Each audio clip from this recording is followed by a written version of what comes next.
say, our God is not dead. Our God is not dead. Jesus is alive. Jesus is alive. Jesus Christ, Jesus Christ, the Son of the living God, the Son of the living God, is Lord is Lord over the Philippines, over the Philippines, over Asia, over Asia, over America, over America, over Africa, over Africa, over Australia, over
Praise God. The last clap offering po para sa ating Panginoon.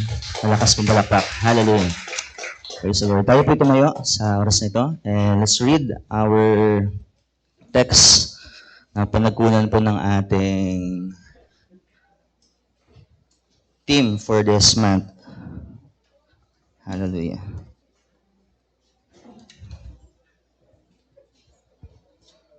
Okay. Matthew 25 verses 21 and 23. Sabay-sabay pa natin basahin. His Lord said to him, "Well done, good and faithful servant.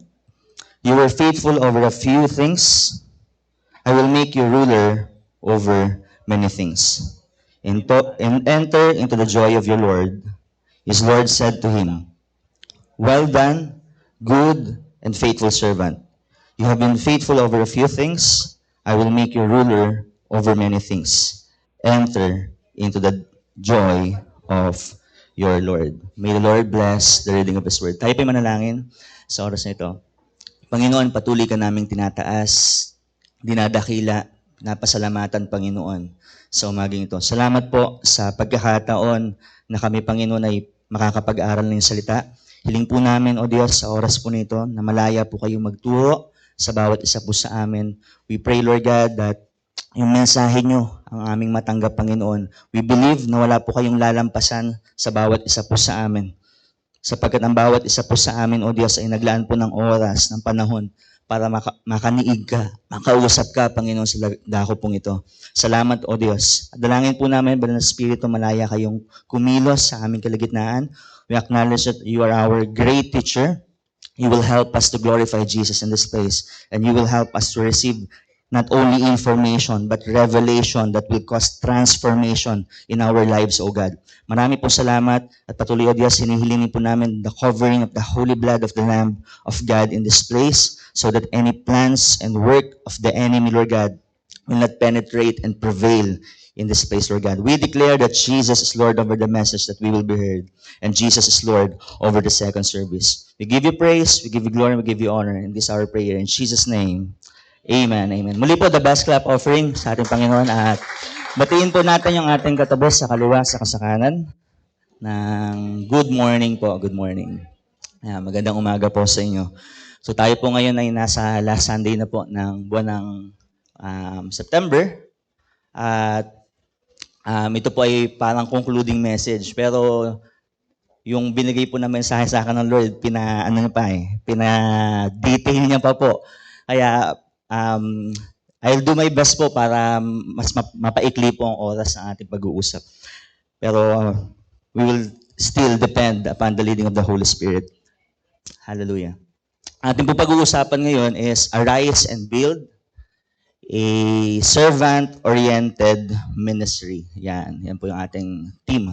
Ano po, nakinuha sa Matthew 25, 21 and 23, verses 21 and 23. Pero ang babaybayin po natin, pag-uusapan natin is from verses 14 to verse 30. Ayan, our introduction. Majority of the parables of Jesus in the gospel books, their major theme talks about the kingdom of God. That Jesus is the king and His kingdom has come and is to come.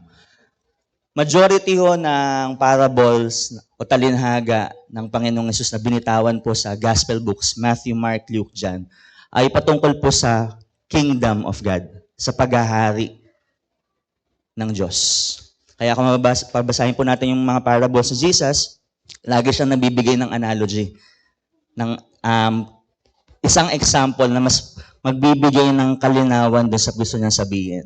The kingdom of God is like 10 virgins, di ba? Nabanggit po doon sa Bible. It's like a farmer scattering seed. Ano po? It's like a mustard seed. Yan.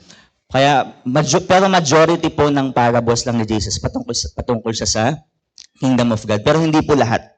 Ano po, hindi lahat. Kasi there are certain parables sa Jesus na pinag-uusapan naman yung halimbawa sa Luke chapter 15, yung parable po ng lost sheep, lost coin, and lost son. So hindi siya patungkol sa kingdom, kundi patungkol siya sa sonship. Ano po, sa paghanap ng ama, ang Diyos ay naging ama, ano po, bilang ama na naghahanap sa mga anak niya nawawala. So, pero majority po ng parables sa Jesus sa gospel books patungkol po ito sa kingdom of God. That Jesus is the king and His kingdom has come. Dumating na ang kanyang paghahari. Nagsisimula ang kanyang paghahari sa ating mga buhay. And darating ang physical po na kingdom ng Diyos. Ang Jerusalem. Diba sa Book of Revelation, ang New Jerusalem, New Heaven and New Earth. So doon, patuloy tayong paghaharian ng Panginoon. And this is specifically evident in the parable of the talents, which began the statement, for the kingdom of heaven. Therefore, God is showing us that as citizens of the kingdom, we should have the kingdom mindset too. So pinapakita po kahit specifically sa parable of the talents, nakalagay po doon yung statement na, for the kingdom of heaven. Yun yung unang statement po doon. For the kingdom of heaven. It's like a master na nagbigay ng kanyang talent sa mga servants niya. Amen po. So ano pong gusto sabihin? Therefore, God is showing us that as citizens of heaven, as citizens of the kingdom of God, kailangan po natin magkaroon ng kingdom mindset. Kasi hindi pwedeng tayo po ay nasa loob ng kaharian ng Diyos, pero wala tayong kingdom mindset. So hindi po siya appropriate. Pagpupunta po tayo ng isang bansa na mayroong sarili itong constitution, batas, sistema, kultura, kailangan po natin sumunod. Amen po ba? Pagpupunta mga Filipino sa Singapore, napakalinis ng Singapore. Ano pong ginagawa ng mga Filipino? Hindi po sila nagtatapon ng basura. They comply. They set their mindset as like the citizens of Singapore. The same thing po, the same case with the kingdom of God. Once we accepted Jesus Christ as our Lord and Savior and surrendered our lives to Jesus, automatically po, kingdom citizen na tayo. Kaya dapat ang bawat isa po sa atin ay meron pong tinatawag na kingdom mindset. Hindi pwedeng nasa kingdom tayo ng Lord at yung mindset po natin hindi pang kingdom. Hindi pang kingdom citizen.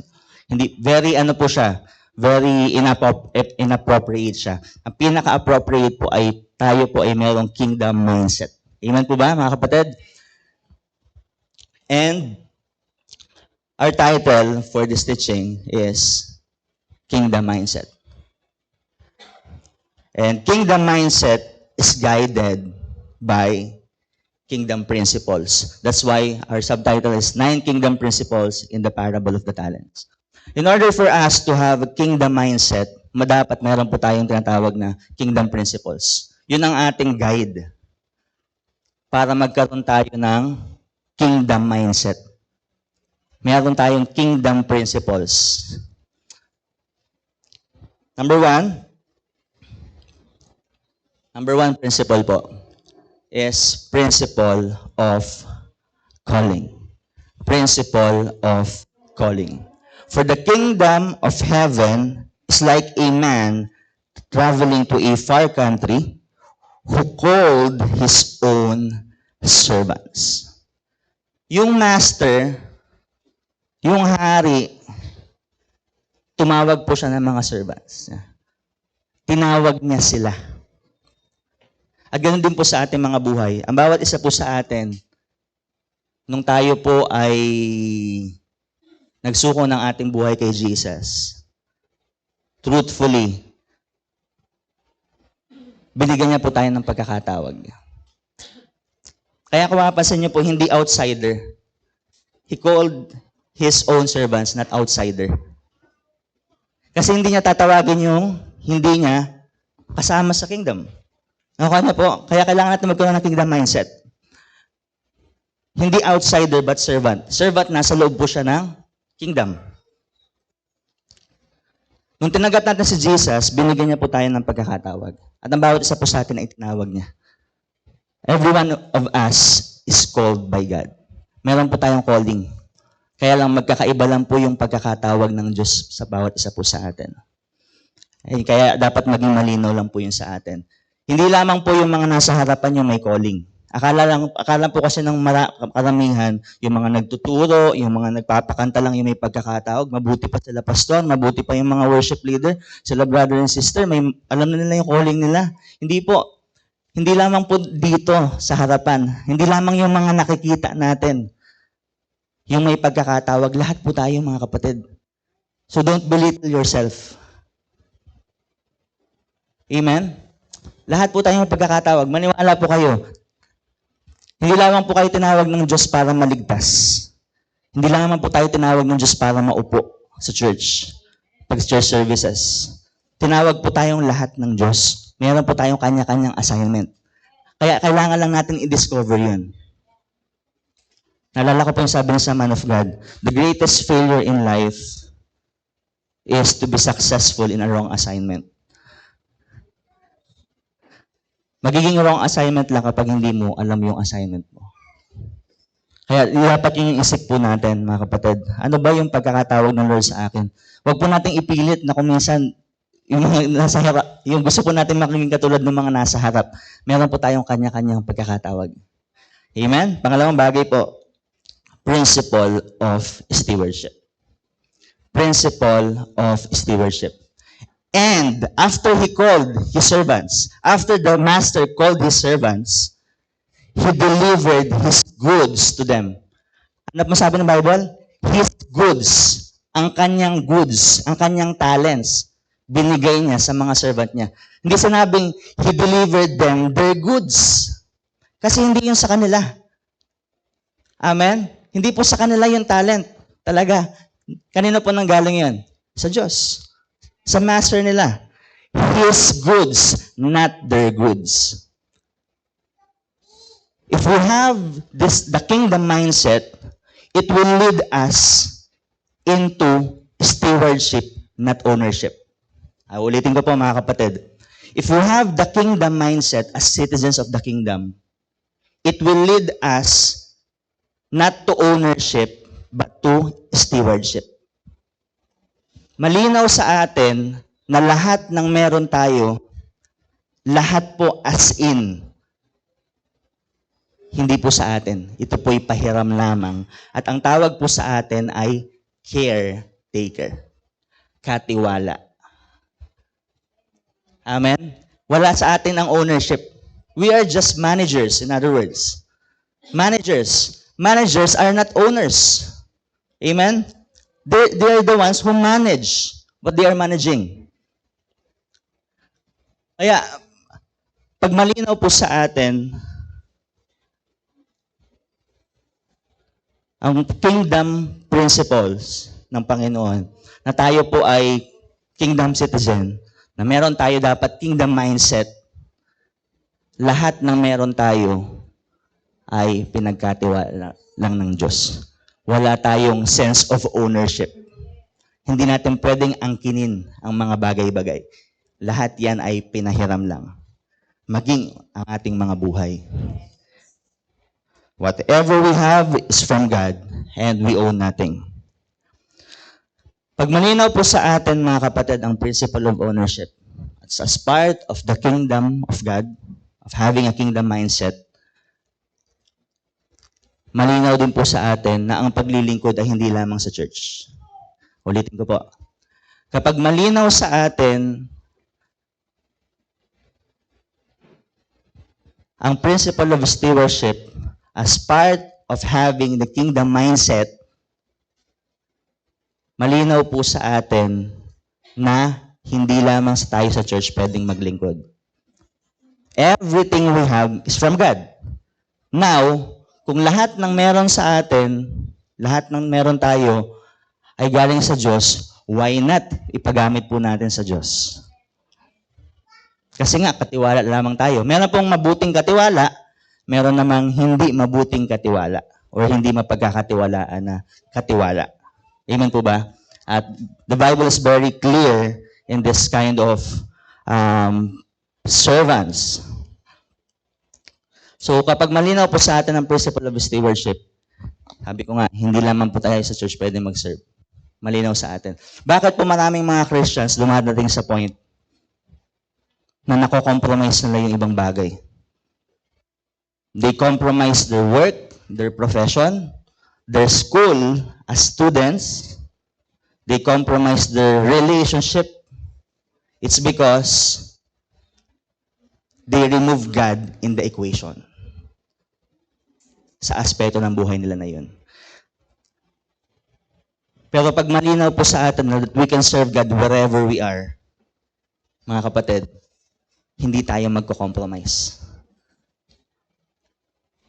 Kasi kahit nasa trabaho pala ako, pwede ako maglingkod sa Diyos. Kahit pala nasa school ako bilang student, pwede pala ako maglingkod sa Panginoon. Pag nakikipagrelasyon pala ako, paglilingkod din pala to sa Lord. I can serve God through this. So,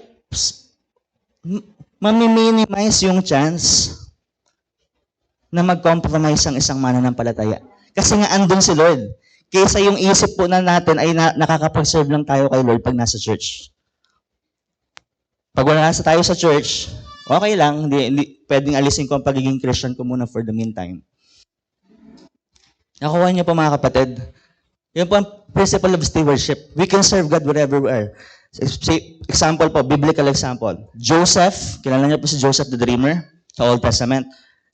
Shadrach, Meshach, at Abednego. Ito pong apat na ito, itong limang tong mga kabataan po nito, ay wala po ito sa church. Wala po ito sa Israel nung panahon po na naglingkod sila sa Diyos. Nasaan po sila? Si Joseph nasa prison. Si Joseph nasa bahay ni Potiphar. Si Joseph namamahala sa pinapamahala sa kanya ni Parao, Pero, ng Paraon. Si Daniel, Shadrach, Meshach, Abednego, nasaan po sila? Nasa Babylon. Wala sila sa Israel. Wala sila sa church. Pero saan na po sabi ng Bible? They serve the Lord. Kasi malinaw sa kanila, at yun po ang tinuturo ng Bible, that we can serve God wherever we are. Hindi lang confined sa church. Na-bless ang Haring Darius. Tingnan niyo po ha. Ang Haring Darius, si King Darius, blessed na blessed sa life po ni Daniel. Naging sobrang close sila na Daniel to the point na balisang-balisa siya nung time na tinapon si Daniel sa Lions Den. Hindi siya makatulog po, hindi siya nakakain, nakainom, uminom nung gabi, hindi siya nag-entertain po ng musical entertainment nung time po na yun. Kasi nga, worry siya kay Daniel. Ginamit ng mga subordinates si Daniel yung hari para sa sarili nilang agenda. So, in other words, tinapon po si Daniel sa Lions Den. Ang sabi ng hari, kinabukasan ni King Darius, Daniel, lingkod ng kataas-taas ang Diyos. Iniligtas ka ba ng iyong Diyos? Biglang sumagot sa Daniel po ng time na yun. Niligtas siya ng Diyos. At ano po makikita natin? Dahil piniplease po niya nung time na yun, yung hari. Kasi balance pa ang Bible, no? The Bible is not only calling us to please God. Lagi po natin naririnig before, ako before, bagong Christian pa rin din ako, naririnig ko, sinasabi ng mga nagtuturo, we cannot serve God when we try to please men. That's correct po. But only in the context of your faith is at stake. Na kailangan mo nang mamili, mga kapatid, natayuan yung pananampalataya mo. Kapag at stake na ang iyong pananampalataya, try to please God. Just to please God, rather than men. Pero hindi po sinasabi ng Bible that we are not to please other people. Paul himself said in the book of Romans or Corinthians na siya po mismo sinisikap niyang i-please. He himself tried to please men so that many will be saved.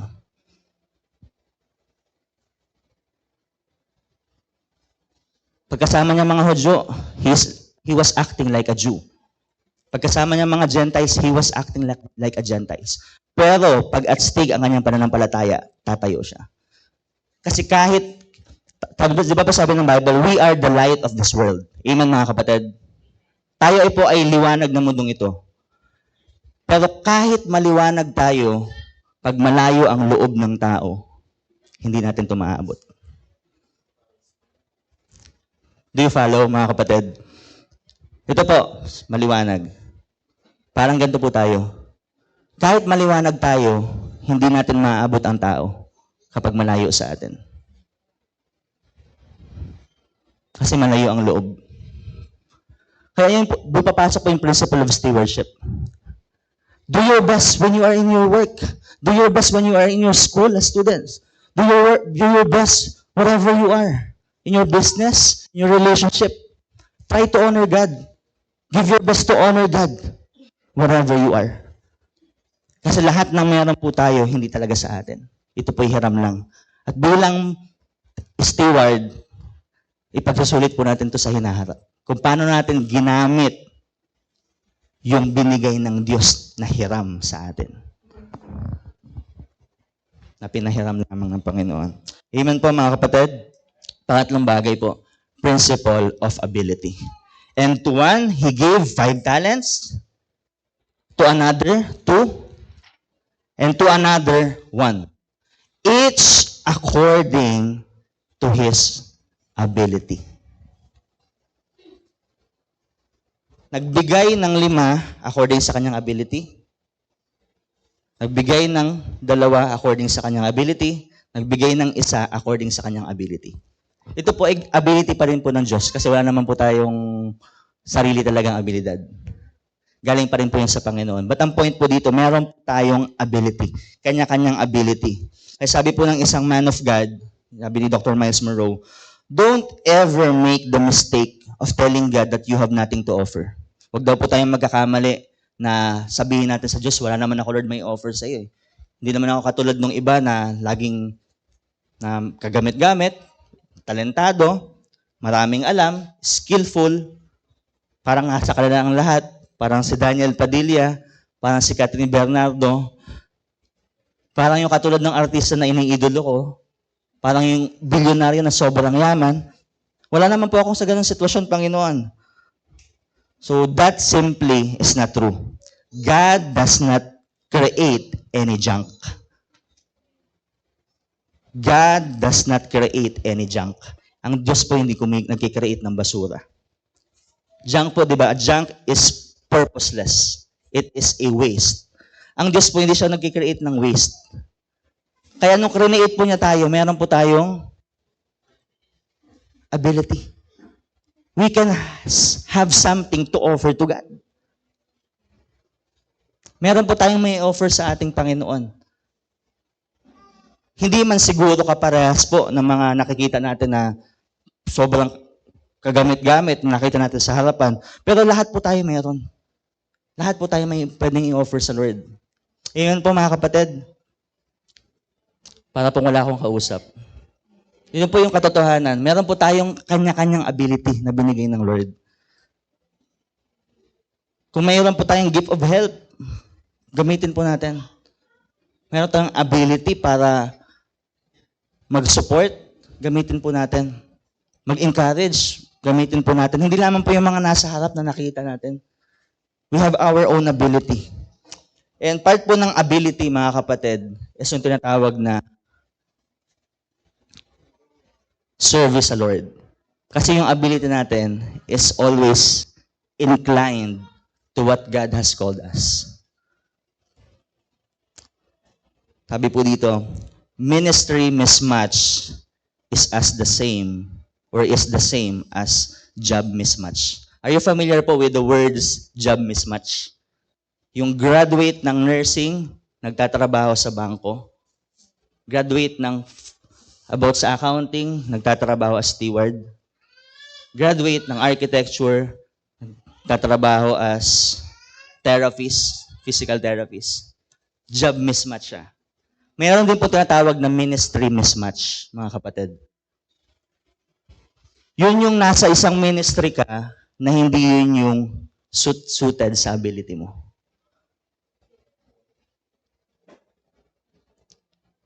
Pwedeng nasa isa kang ministry na hindi talaga yun yung suited sa'yo.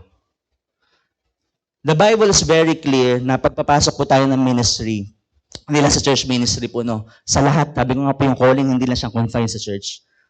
Malinaw po sa atin, mga kapatid, dapat dumating sa point, malinaw sa atin kung ano yung ating ability na binigay ni Lord, ano yung talents na binigay ni Lord sa atin, so that we can enter into the right ministry.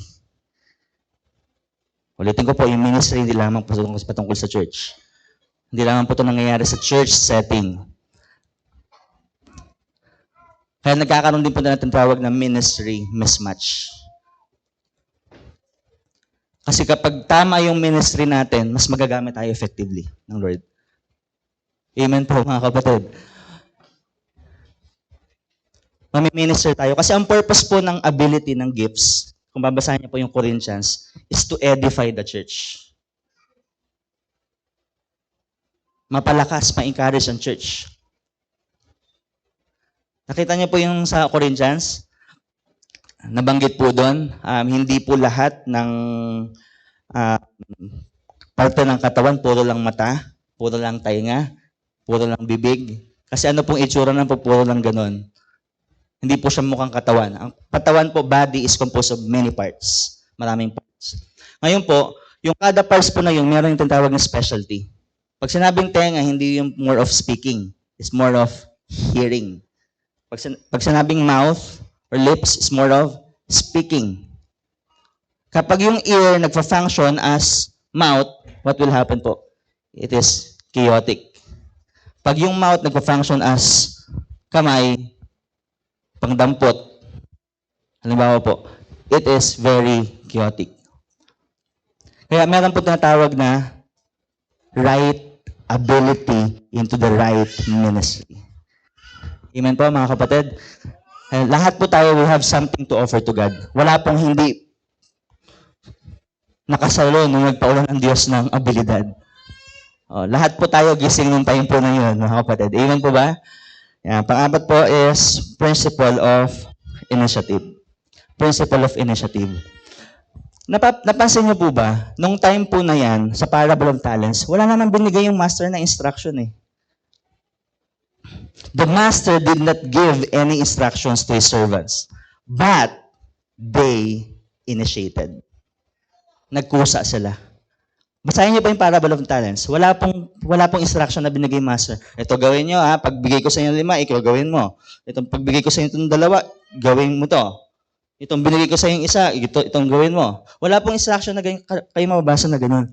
After they receive what their master have given to them, they initiated to do something. Nagkusa po sila. And one of the ways to measure maturity is through the test of initiative. Amen? One of the ways to measure maturity is through the test of initiative. Ang bata po, ang toddler, sabihin natin mga 3 to 5 years old, or yung maglalakad na rin po, ang magulang po, lagi nag-guide yan. Anak, bago tayo kakain, maghuhugas ka ng kamay, ha? Anak, bago tayo kakain, magpipray, ha? Dasal muna tayo. Bago matulog, magpipray. Pagkagising, magpipray. Anak, pag nadapa ka, bangon ka agad, ha? Hugas ka ng kamay. Ginagayad po ng magulang. Bata pa eh. Pero pag lumaki na po ang bata, at lagi pang sinasabihan ng ganon, so ibig sabihin, wala din yung bata doon state of maturity. Kasi kailangan palaging paalalahanan. Do you follow po, mga kapatid? Di mo na kailangan paalalahanan pa. Kasi matured na. Amen? Kayo po, pinapaalalahanan pa ba kayo lagi po naman yung mga magulang?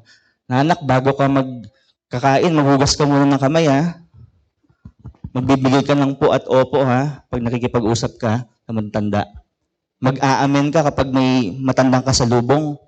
Kapag nakasalubong mo yung kamag-anak natin. Hindi na po lagi sinasabihan ng magulang. Kasi alam na ng magulang, alam na ng anak. Pero may mga magulang na nagpapaalala pa rin. Kasi ngayon, para posible yung anak, nakakalimot o kaya wala pa nga dun sa state of maturity. Ito pong dalawang servants na ito na binigyan ng 5 at 2 talento, nagkusa po ito. Wala pong instructions na binigay. Since they are spiritually matured, they initiated. May kusa. Sa ministry, pag kailangan ng tulong, nangangailangan ng tulong ang chairman, do we initiate? O nag-aantay pa po ba tayo na tayo po ay sabihan? Nangangailangan ng tulong yung pastor, nag-aantay pa po ba tayo na tayo po ay sabihan at i-assign? O tayo po ay nag-volunteer at nagkukusa? Kasi po ang tunay na matured, mga kapatid, isa sa sukatan po, hindi ko po sinasabi na ito po ang pinakasukatan. Isa lang po sa mga sukatan, isa lang po sa mga sukatan ng maturity ng isang mananampalataya at ng isang tao ay yung sense of initiative. Pag mayroong kusa, na hindi mo na kailangan laging paalalahanan from time to time, nagkukusa. Nakukuha niyo po, mga kapatid?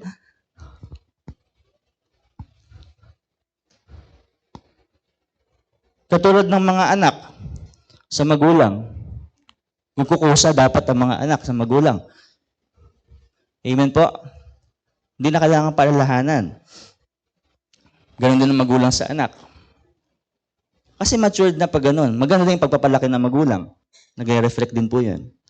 Amen. Ang Diyos po natin, Ama natin.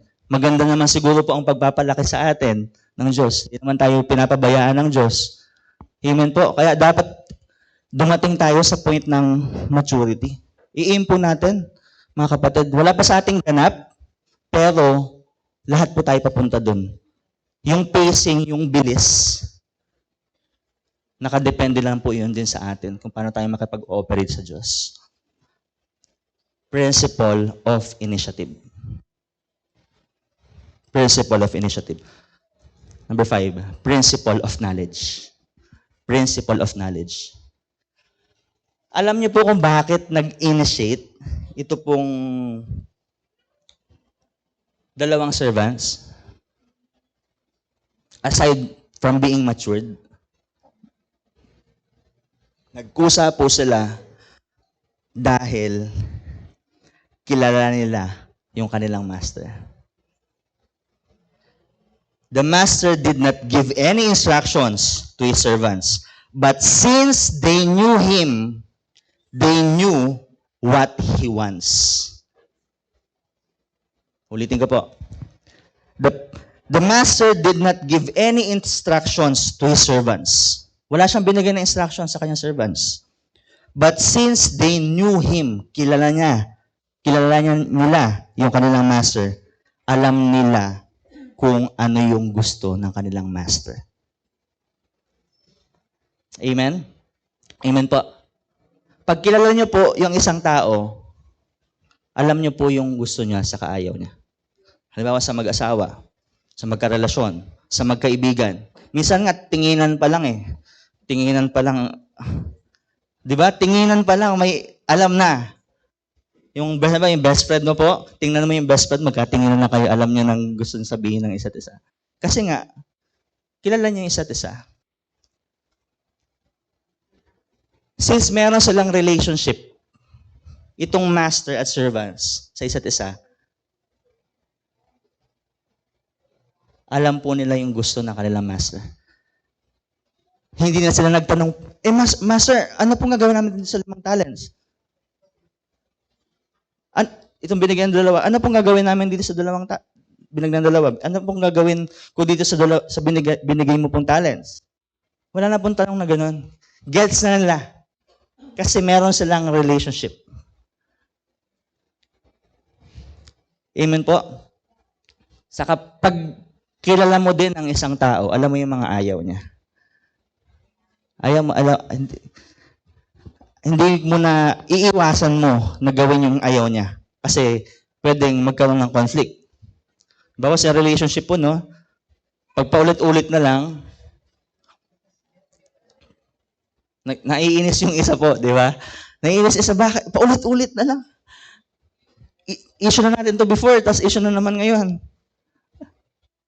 Di ba tayo natututo? Yung principle of knowledge. How can we know God, our Master? It is by reading the Word of God. Studying the Word of God. Contemplating and meditating the Word of God. Having our daily devotion. Our daily prayer. Makikilala po natin ang Diyos. Lagi mo naman bang kausap, hindi mo makilala? Imposible naman po yun. Lagi mong kasama, hindi mo makilala. Lagi mong kausap. Sabi nga ng kasabihan, kung sino yung lagi mong kasama, nagiging kamukha mo. Kaya kahit sa mga partner po, di ba? Kahit sa magkakaibigan, nagiging silang twin, magkakamukha. Kahit sa magkakaibigan, parang nagiging silang kambal. Kasi laging magkasama. Imposible po na lagi natin kausap ang Diyos, tapos hindi naman natin malalaman yung gusto niya at yung ayaw niya. Though there are things, nasabi ng Bible, may mga bagay na sa Diyos na lang at di talaga natin malalaman. Pero po, malaki ang chance na alam natin yung gusto sa kaayaw ng ating Diyos kapag lagi natin siyang kinakausap. Amen po mga kapatid. Pang-anim po is principle of fruitfulness. Principle of fruitfulness. Nais po ng Diyos na tayo po ay maging mabunga. The first command in the book of Genesis ay ano po? Be fruitful and multiply. Bago tumaas si Jesus, bago umakyat si Jesus sa langit, ano po ang sabi niya sa mga disciples? Preach the gospel into all nations. Baptize them and teach these new disciples. It's all about multiplication pa rin po. It's all about fruitfulness. Nais po ng Lord na maging mabunga tayo. Tignan niyo po yung binigyan ng 5. Pinag-trade niya. Kinalakal niya po ang kanyang 5 talents. So, naging 10. Yung binigyan ng 2, kinalakal din po niya, naging 4. Nais po ng Diyos na tayo po ay maging mabunga. Fruitful. Amen mga kapatid. Naalala niyo po yung the parable of the farmer scattering seed. May isang farmer na naghasik ng kanyang binhi. May natapon doon sa daan, tabi ng daan. May natapon sa batuhan. May natapon sa dawagan, sa thorny place. At may natapon sa cultivated soil. Ano pong nangyari doon sa pangatlo na nahasikan? Tumanggap siya ng word, pero hindi siya naging mabunga. Sabi po ng Bible, it was barren. Barren. Hindi nakapamunga. Ano pong barren? Hindi nakakapamunga. Pero yung isa namunga. Ano po yung bunga? 30s, 60s, 100s. Pwedeng mabunga tayo pero hindi magkakaparehas yung bunga. Kasi meron 30s, meron 60s, meron 100s. Ayaw ng Lord na mag-remain po tayo dun sa hindi namunga. Naalala niyo po yung sa Book of Revelation, chapter 3, verses 14 to 16, yung Church of Laodicea. Ano ang tampo ni Jesus sa church na ito? Hindi ka mainit, hindi ka malamig, so I will spit you out. Dudura kita. Alam niyo po ang gusto sabihin ng Jesus at that time?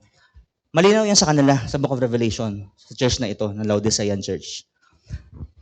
Pero sa atin po hindi. Pero titingnan natin yung context, yung historical background po nun. Yung Laodicean Church na yun, na tinutukoy ni Jesus Christ, nasa northern part nun, yung Hierapolis. Nasa eastern part niya, yung tinatawag na Colossae. Ito pong church na ito, Laodicean Church na ito, malaming pera, pero wala silang tubig. Mayaman sila, pero salat sila sa tubig. So yung tubig nila, pwedeng manggaling doon sa Hierapolis, sa northern part, or sa eastern part, sa Colossae. Yung sa Hierapolis, ang tubig po doon ay malamig, ay mainit.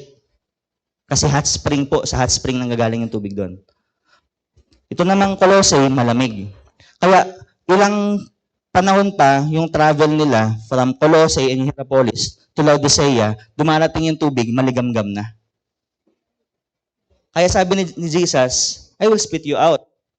Para bang gusto niya sabihin, yung tubig na galing Hierapolis and Colossae, pag nakarating na ng Laodicea, wala nang purpose. Useless na kasi hindi na mainit, hindi na malamig.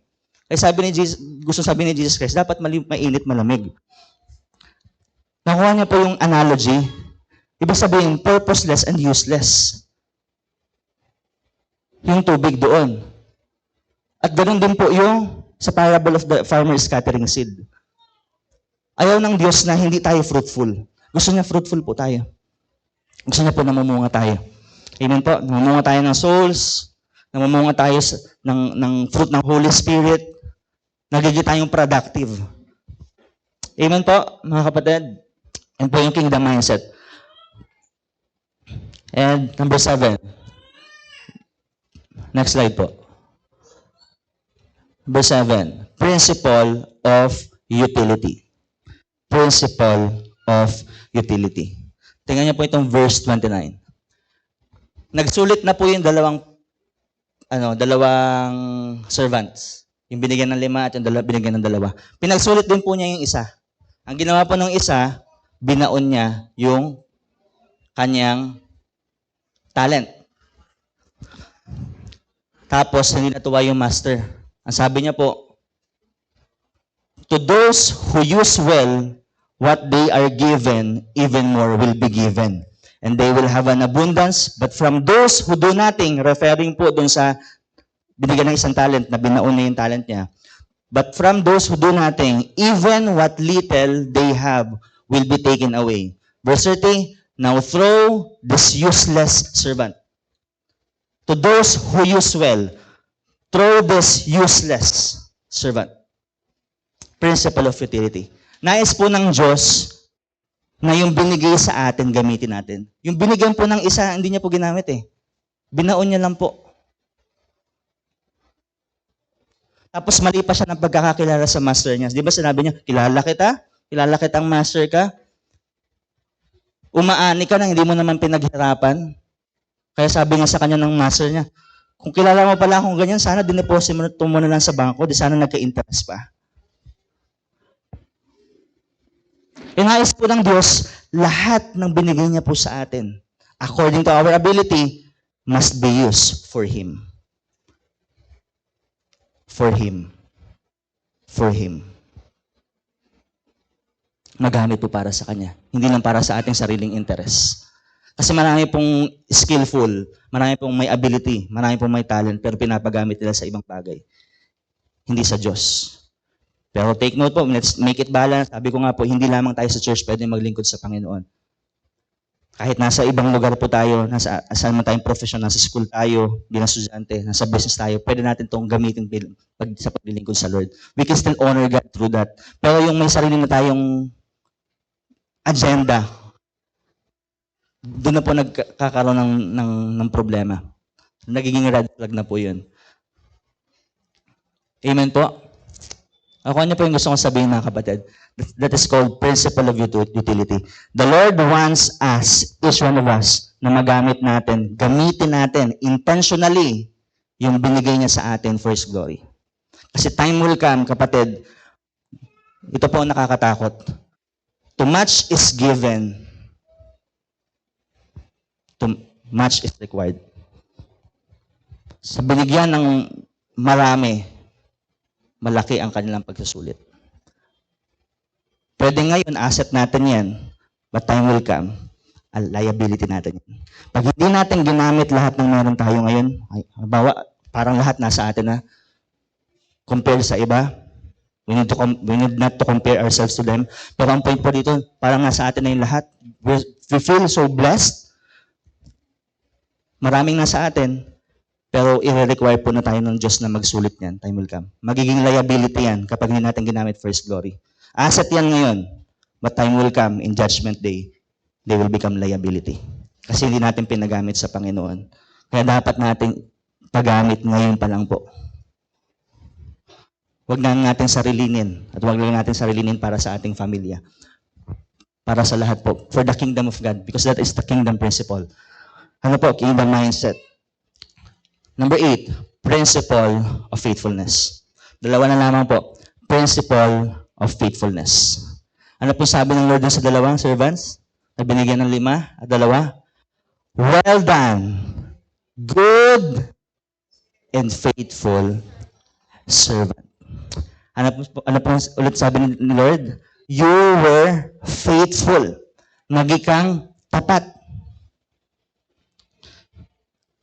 That's the sweetest words of Jesus. Yung sabihin po na, well done, good and faithful servant. One day, you will look back and be glad that you chose to be faithful. One day, you will look back and be glad that you chose to be faithful. Parang ngayon, ang hirap po. Lalo na sa mga nag-i-struggle. Pero pag nakarating tayo sa dulo, lilingunin natin yung nakaraan at magiging tayong masaya na pinili natin maging tapat hanggang sa huli.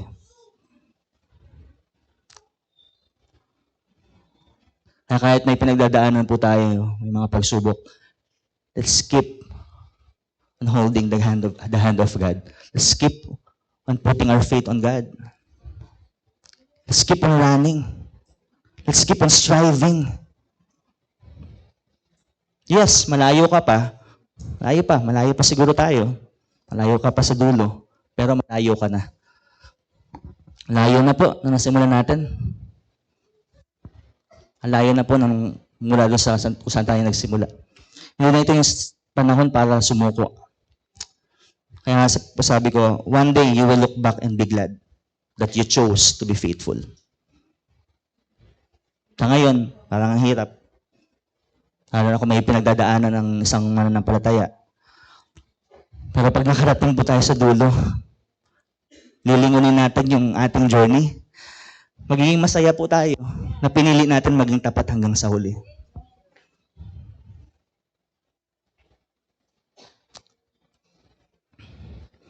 And last, principle of honor. Hindi po nawawala sa kingdom ng Diyos ang honor. Honor is part of the culture of the kingdom. Dishonor, disrespect is part of the kingdom of darkness. Bilang kingdom citizen, dapat malinaw po sa atin yung honor, yung respeto / appreciation. Tingnan niyo po ang ginawa ng Lord, in-honor niya yung dalawa. Yung binigyan ng 5 at 2. Alam niyo po, yung trading na ginawa nila, hindi man din madali. Naghirap din po yung dalawang yan. Pero still, ginawa po nila yung best nila. And dumating yung point, naknala sila ng Panginoon. Ano po matututunan natin dito mga kapatid? Bilang mga kingdom citizens, dapat maging malinaw po sa atin, dumating sa point, maging practice din po natin yung mag-honor at mag-appreciate ng mga tao na nagsiserve sa Lord. We should honor and appreciate people who are serving.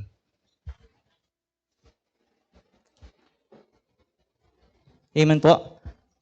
Mahalaga po yan. Mahalaga po ang appreciation. Hindi naman po tayo extreme. Ang Bible po ay hindi extreme. Very balanced. From Old to New Testament. Hindi sinasabi ng Bible, don't appreciate. We need to appreciate. Appreciate your pastor, your pastors, your leaders, the members. Hindi lang sa mga panahon na para sila para gawin yan. I mean po. Kundi, alam niyo po, kahit sa mga panahon na hindi natin alam, may mga pinagdadaanan din yung sa hirap sa ministry, hirap sa personal na buhay, yung isang naglilingkod sa Lord. It's just simple appreciation, tap mo lang yung balikat, ihahag mo, appreciate mo, laking tulong po yan. Nakaka-encourage po yan. Hindi yung nagsiserve ka kay Lord, wala man lang, parang wala na kayong pansinan, wala man lang walang appreciation. Amen, amen mga kapatid. Tao po tayo eh. Ang person po merong emotion. Ang tao po ay create as social being. Kaya nga sabi ng Bible, it is not good for man to be alone. Kung may create ang Diyos ng isa pa. Kasi ang tao, hindi lang physical being, hindi lang spiritual being, hindi lang soul being, but also is social being. Nakikipag-relate sa kanyang kapwa. Kaya mahalaga ang appreciation. Ang mga pastors, pina-appreciate po ba natin? Mga pastor natin. Alam niyo po, sabi ng Bible, dalawa ang honor. Give double honor sa ating mga pastors. Elders po sa Bible means pastors, shepherds. Yung sa malalim na pag-aaral. Doon po nanggaling yung word na honorarium, yung word na honor. Ang ginagamit natin ngayon, di ba? Honorarium. Doon po nanggaling yung word na honor. Sabi ni Paul sa Book of Timothy, if I'm not mistaken, give double honor. Alam niyo po, pagdating sa mga pastors, ito po maging honest na po ako sa inyo, your prayer is good. Your prayer is good for your pastors. But your pastors need cash. Mahalaga po ang prayer. Totoo po yan. Pero practically speaking, your pastors need cash. Isa po sa pag-way ng pag-honor natin sa ating mga pastor, binibless natin sila monetarily. Yun po yung nakalagay sa Bible. That's not big stream. Ako po yung nag-speak on behalf of the pastors and gusto kong maging faithful sa scriptures. Kaya mas lalong binibless ng Lord yung church at yung mga tao na pinagpapala nila yung mga pastor nila. Can I hear an amen? Amen. Hindi lang, your prayer is good mga kapatid, mabuti po yan. But your pastors need cash. Hindi po kami nagpaparinig, pero yun po yung totoo. Hindi po yung sinasabi ng iba, pero yung totoo. Hindi lamang po material things, but also monetary part din po yan. Ano po? Principle of honor. At ano po ang makikita po natin dito? Pinaka-lesson dito. In the day of the Lord, the faithful ones will be honored. Sa araw po na darating ng Panginoon, lahat ng sakripisyo, lahat ng ginawang paglilingkod, lahat ng mga hindi nakikita ng tao na sakripisyo na ginawa mo, bibigyan niya ng gantimpala. Kasi mismo ang Diyos nagpapakita ng appreciation.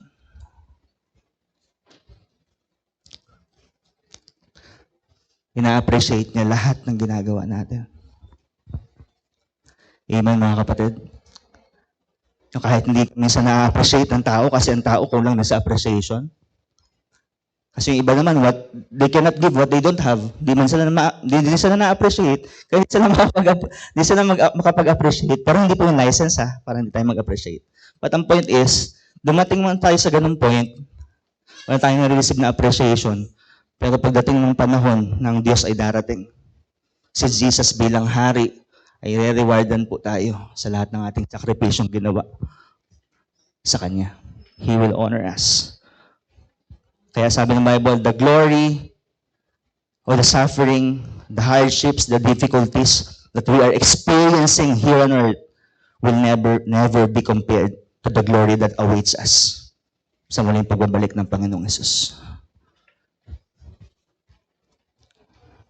One day, bawat isa po sa atin, pag natili tayong tapat hanggang sa huli, maririnig po natin yung sweetest words ng Jesus.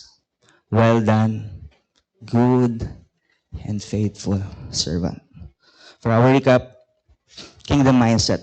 9 kingdom principles in the parable of the talents. Number 1, principle of calling, principle of stewardship, principle of ability, principle of initiative, principle of knowledge, principle of fruitfulness, principle of utility, principle of faithfulness, and principle of honor. And for our conclusion,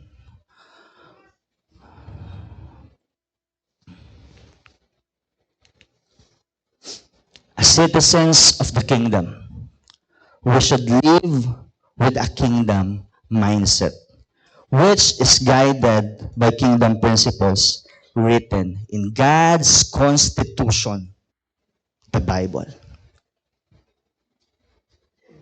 Bilang mga citizens o constituents ng kingdom ng Diyos, kailangan po natin namuhay na may kingdom mindset, kingdom perspective, which is guided po ng kingdom principles na nakasulat sa constitution ng Diyos.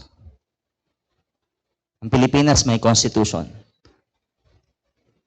Andun ang mga batas. Ang Diyos po mayroon din constitution. And it is written in the Bible. Amen po mga kapatid. Palapakan po natin ang Panginoon. Tawitin po natin yung ating inawit kanina. Sambahan ka. Ay po tumayo.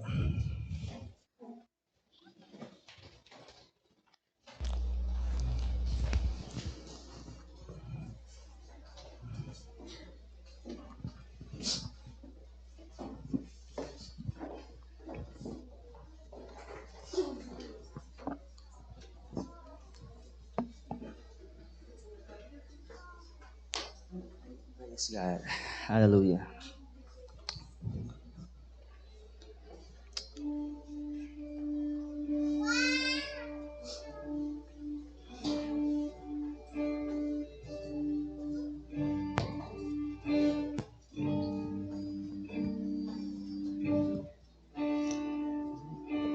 Yes, Master. Oh, hallelujah. Yes.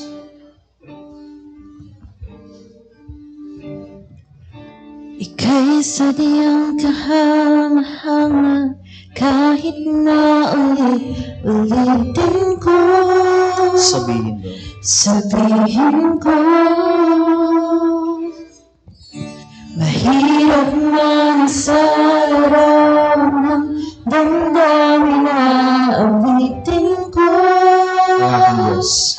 Ang aking Diyos, ang laman ng puso ko na awit na.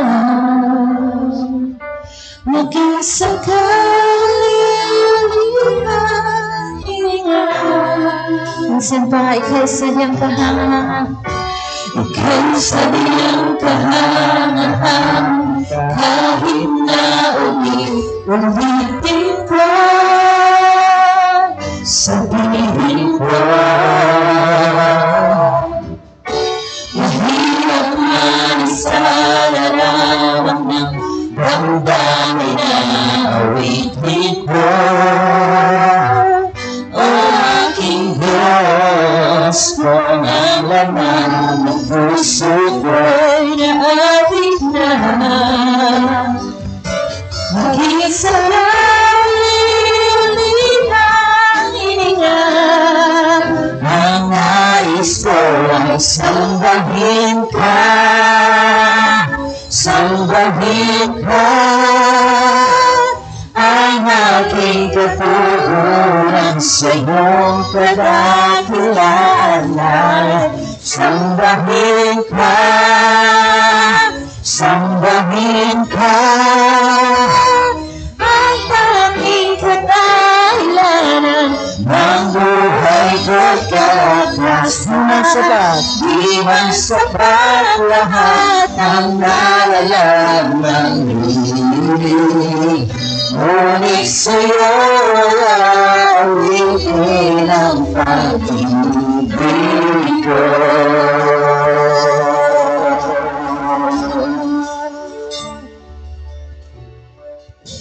Ika'y sadyang kahanga, kahit na ulitin ko. Sabihin sa larawan. Mahirap man sa larawan ng damdamin na awitin ko. O aking Diyos, kung ang laman ng puso ko'y naawit na,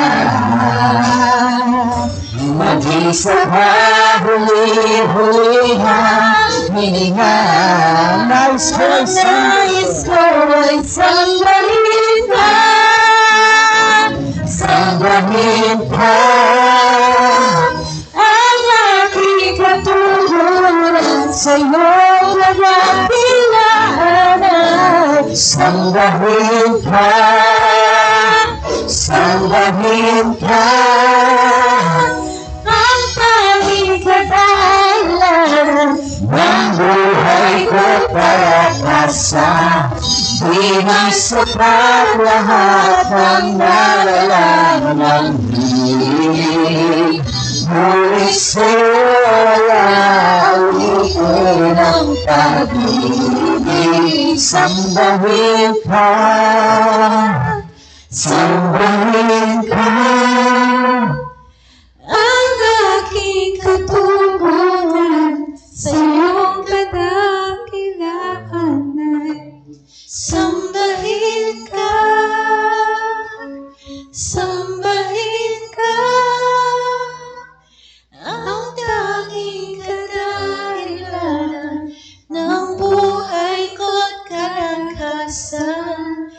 Di man sapat lahat ng nalalamang ibig, ngunit sa'yo ay aawitin ang pag-ibig. Sambahin ka. Sa oras po nito, sino man po sa atin ang nangangailangan ng empowerment? If you know that it is you, kapatid, receive the empowerment right now in the name of Jesus. Receive it by faith. Thank you, Lord, for refreshing him, for refreshing her, Lord God, sa kanyang sitwasyon, sa kanyang pinagdadaanan. Salamat, Panginoon, sapagkat nakikita niyo ang bawat luha, bawat higbi, Panginoon, ng anak mo na ito. Na itatanong niya sa kanyang sarili, Panginoon, nakikita niyo ba ang aking sitwasyon? Hirap na hirap po ako. But the Lord is ministering to you right now. He wants you to be empowered. He wants you to be refreshed. In the name of Jesus, receive it by faith right now. In the name of Jesus. In the name of Jesus. Salamat, Panginoon, sa pagkilos sa kapatid ko na ito, Panginoon. Salamat po sa manayang pagmiminister sa kanya right now. At sa bawat isa po sa amin, O Diyos, alam niyo po ang aming pangangailangan. Alam niyo po ang aming sitwasyon. Alam niyo po ang aming kalagayan. Salamat po sa malayang pagkilos sa aming buhay. That if we will seek first your kingdom, your kingship in our lives, and even your righteousness, all of our needs, Lord God, will be supplied. For thou art faithful unto your word. Your word will never return to you void. It will accomplish what's the purpose, Lord God, kung bakit ito sinend. Salamat, Panginoon, sa pagkikilos kayo sa buhay ng bawat isa po sa amin at kasalukuyang kumikilos sa bawat isa po sa amin. We declare, Lord God, that Jesus is Lord over our lives. And Jesus is Lord over our service unto you, Lord. Salamat po sa mga salita niyo namin na pag-aralan. Hiling po namin, O Diyos, na maitanim ito sa aming mga puso. At makatulong po ito sa aming paglalakbay bilang mananampalataya ninyo. Hanggang makarating po kami sa dulo, Panginoon, ang takbuhin na iniatang niyo po sa bawat isa po sa amin. Salamat po. We thank you as our Holy Spirit. Thank you for helping us to glorify Jesus, to experience Jesus in this place. And not only to receive information, but also to receive revelation that will cause transformation, Lord God, sa aming mga buhay. Salamat po Sa inyo, Diyos, ang lahat po ng papuri. Salamat pagsamba sa pangalan ni Jesus. Amen, amen. Praise the Lord. Sige po,